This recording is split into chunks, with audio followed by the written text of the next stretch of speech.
வணக்கம் and welcome to kitchen lovers. இன்றைக்கி நம்ம கிச்சனில் 90s கிட்ஸோட ஃபேவரட்டான பெட்டி கடை அல்வா எப்படி செய்கிறதுன்னு தாங்க பார்க்க போகிறோம். திருவிழா கடைகளில் இதை பாம்பே அல்வான்னு சொல்லுவாங்க. வெறும் 3 பொருட்கள் இருந்த போதும் இந்த அல்வாவை ரொம்ப ஈஸியாக வீட்டிலேயே செஞ்சிடலாம். இதை எப்படி செய்கிறதுன்னு பார்க்குறதுக்கு முன்னாடி நீங்கள் இன்னும் நம்ம சேனலை சப்ஸ்கிரைப் பண்ணலைன்னா கண்டிப்பாக சப்ஸ்கிரைப் பண்ணிக்கோங்க. நீங்கள் பண்ணுற ஒவ்வொரு சப்ஸ்கிரிப்ஷனும் எனக்கு ஒரு மோட்டிவேஷனாக இருக்கும். வாங்க இப்போ ப்ரிப்பரேஷனை பார்ப்போம். ஒரு மிக்சிங் பவுலில் 1 கப் அளவு கார்ன்ஃப்ளவர் சேர்த்துக்குவோம்.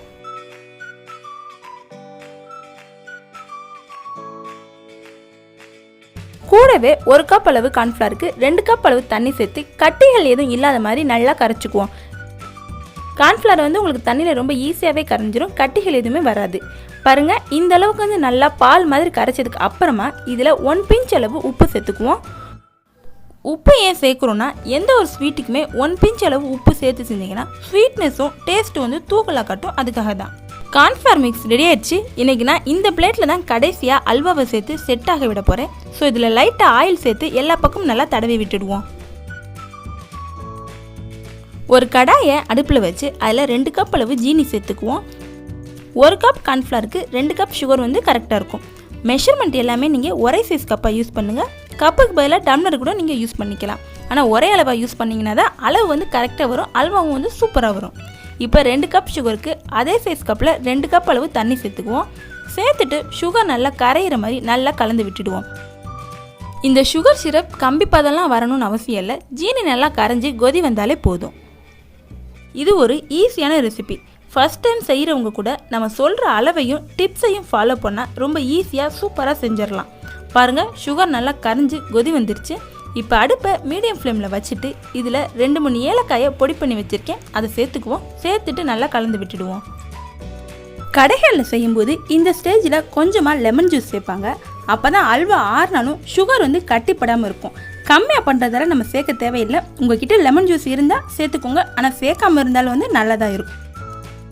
இப்போ அடுப்பை லோ ஃப்ளேமில் வச்சுட்டு நம்ம ரெடி பண்ணி வச்ச கார்ன்ஃப்ளவர் மிக்ஸை உள்ளே சேர்த்துக்குவோம்.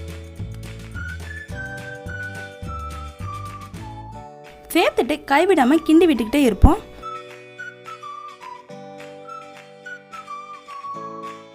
பாருங்க, கொஞ்சம் கொஞ்சமாக திக்காகி கண்ணாடி மாதிரி மாறி வருது. அடுப்பு லோ ஃப்ளேம்லேயே இருக்கட்டும்.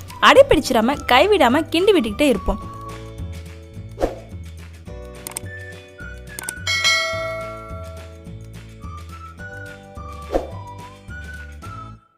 பாருங்க, ஃபுல்லாக கண்ணாடி மாதிரி ஆகிடுச்சு. இப்போ இதில் ஃபுட் கலர் 3 ட்ராப்ஸ் சேர்த்துக்குவோம். உங்களுக்கு பிடிச்ச எந்த கலர் வேணுனாலும் நீங்கள் சேர்த்துக்கலாம். கடைகளில் எல்லோ, ஆரஞ்சு, ரெட்டுன்னு பொதுவாக யூஸ் பண்ணுவாங்க. இன்றைக்கி நான் ஆரஞ்சு கலர் யூஸ் பண்ணியிருக்கேன். இது ஆப்ஷனல் தான். உங்களுக்கு கலர் எதுவும் வேணான்னா ஒயிட்டாக கூட நீங்கள் செஞ்சுக்கலாம். நல்லா கலர் எல்லா பக்கமும் மிக்ஸ் ஆகிடுச்சு. இப்போ இதில் கொஞ்சமாக முந்திரியை உடச்சி வச்சுருக்கேன், அதை சேர்த்துக்குவோம். விருப்பப்பட்டால் இது கூட நீங்கள் பாதாம், பிஸ்தா, கிஸ்மிஸ், ட்ரை ஃப்ரூட்ஸ் எது வேணாலும் யூஸ் பண்ணிக்கலாம்.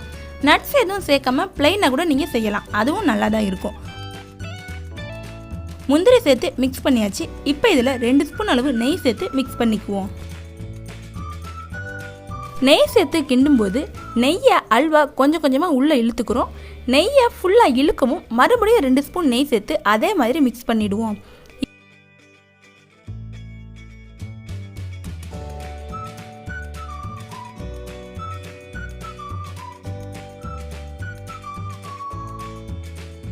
இப்போ இதில் 1 ஸ்பூன் அளவு ரீஃபைண்ட் ஆயில் சேர்த்து அதே மாதிரி உள்ளே இழுக்கிற வரைக்கும் மிக்ஸ் பண்ணிக்குவோம். இன்றைக்கி நான் மொத்தமாக 4 ஸ்பூன் நெய், 2 ஸ்பூன் ஆயில் யூஸ் பண்ணியிருக்கேன். உங்கள் டேஸ்ட்டுக்கு ஏற்ற மாதிரி ஃபுல்லாக நெய்யாவோ இல்லை 2 ஸ்பூன் நெய் 4 ஸ்பூன் ஆயிலாவோ உங்களுக்கு ஏற்ற மாதிரி கூட்டி குறைச்சி நீங்கள் அட்ஜஸ்ட் பண்ணிக்கலாம்.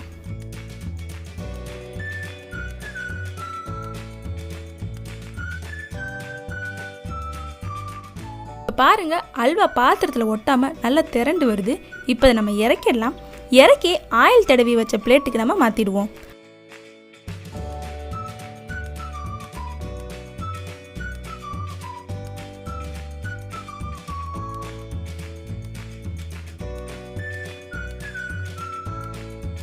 பாருங்க, எப்படி கண்ணாடி மாதிரி கிளியராக இருக்குன்னு. இந்த மாதிரி லைட்டை தட்டிக்குவோம். அப்போ தான் ஏர் பபிள்ஸ் ஏதாச்சும் இருந்துச்சுன்னா அது ஃபில் ஆகும்.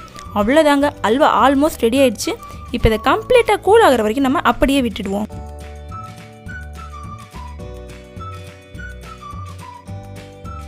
பாருங்கள் ஃபுல்லாக ஆறிடுச்சு, சூப்பராக செட் ஆகிருக்கு. இப்போ இதை நம்ம கட் பண்ணிக்குவோம்.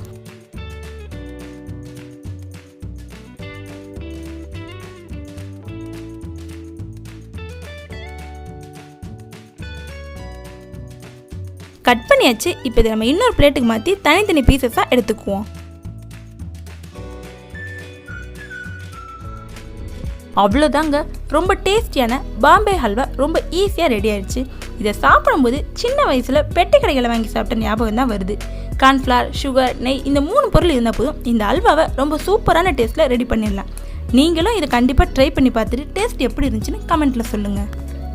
இந்த மாதிரி சூப்பரான வீடியோஸ்லாம் நீங்கள் மிஸ் பண்ணாமல் பார்க்கணுன்னா நம்ம கிச்சன் லவர்ஸ் சேனலை சப்ஸ்கிரைப் பண்ணிவிட்டு அந்த பெல் ஐக்கானே ஆனில் வச்சுக்கோங்க. இந்த வீடியோ உங்களுக்கு பிடிச்சிருந்துச்சுன்னா மறக்காமல் ஒரு லைக்கை கொடுத்துட்டு உங்கள் ஃப்ரெண்ட்ஸ் அண்ட் ஃபேமிலியோட ஷேர் பண்ணுங்கள். இன்னொரு சூப்பரான வீடியோவில் பார்ப்போம். தேங்க்யூ.